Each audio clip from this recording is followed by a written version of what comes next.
இந்த துலாம் வந்து பாருங்க, குழந்தைங்களோட 5ல வந்து ராகு இருக்கான் அப்படின்போது, குழந்தைங்க நம்ம சொல்லுவோம், "கண்ணு பச்சை கலர் சொக்கா போட்டு கண்ணு. நீ சொல்லிட்டியாம்மா பச்சை கலர் சொக்கா போட்டுக்கன்னு." "ஓகேம்மா, நான் பச்சை கலர் சொக்கா போட மாட்டேன். சிவப்பு கலர் சொக்கா தான் போடுவேன்." அப்படின்ற மாரி தான் குழந்தைங்க மைண்ட் செட் இருக்கும்.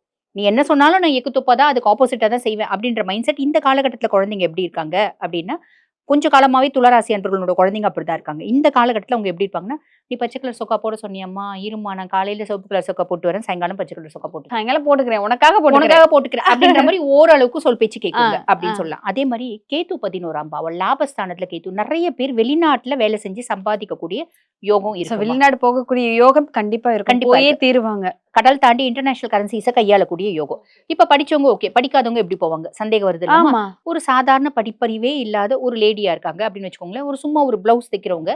அந்த ப்ளவுஸ்ல சம் டிசைன்ஸ் இப்ப இந்த ஆரி ஒர்க்லாம் இருக்குல்ல, அந்த மாரிலாம் போடக்கூடியவங்க இந்த சோசியல் மீடியா மூலியமா அதாவது இந்த இன்ஸ்டா, எஃபிலாம் இருக்கு பார்த்தீங்களா? இது மூலியமா ப்ரமோட் பண்ணி வெளிநாட்ல உங்களுக்கு கிளையன்ட்ஸ் வெளிநாட்ல எக்ஸ்போர்ட் பண்ணக்கூடிய பிராப்தம். Super, super. கேது அவங்கள 11ஆம் வச்சு பாவம். வேலை பார்க்க அவங்க ஹெல்ப் மூலமா இவங்க அங்க போய் அவங்கள வச்சு வேலை தொடங்கிருவாங்க. வேலையும் தொடங்கலாம். இங்கேருந்து அங்க எக்ஸ்போர்ட் பண்ணலாம். எக்ஸ்போர்ட்டும் ஆக பண்ணலாம். மொத்தம் வெளிநாட்டு வருமானம் உனக்கு வரும். அதுக்கான பிராப்தம்.